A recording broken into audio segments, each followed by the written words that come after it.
आज मी तुम्हाला लांडगा आला रे आला ही गोष्ट सांगणार आहे.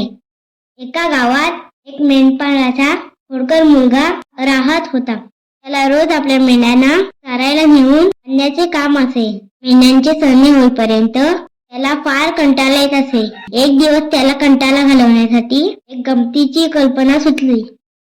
त्याने ओरडायला सुरुवात केली, लांडगा आला रे आला, वाचवा, माझ्या मेंढ्यांना लांडगा खाईल, पला पला, लांडगा आला रे आला.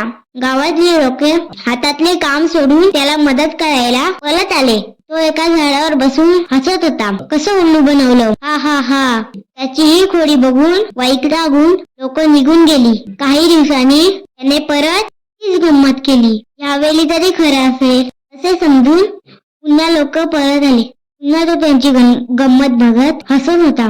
लोक अजून चिडले आणि निघून गेले. काही दिवसांनी तो मेंढ्याने घेऊन आलेला असताना थोडच लांडगा आला. लांडग्याने मेंढ्यावर हल्ला केला. आता तो मुलगा ओरडायला लागला. त्याच्या एकट्याने लांडग्याला हाकलणे शक्य नव्हतं. कुणी त्याच्या मदतीला आले नाही. आता त्याच्यावर लोकांचा अजिबात विश्वास नव्हता. मुलाच्या गमतीसाठी मेंढ्यांचा जीव गेला. म्हणून नेहमी खरे बोलावे.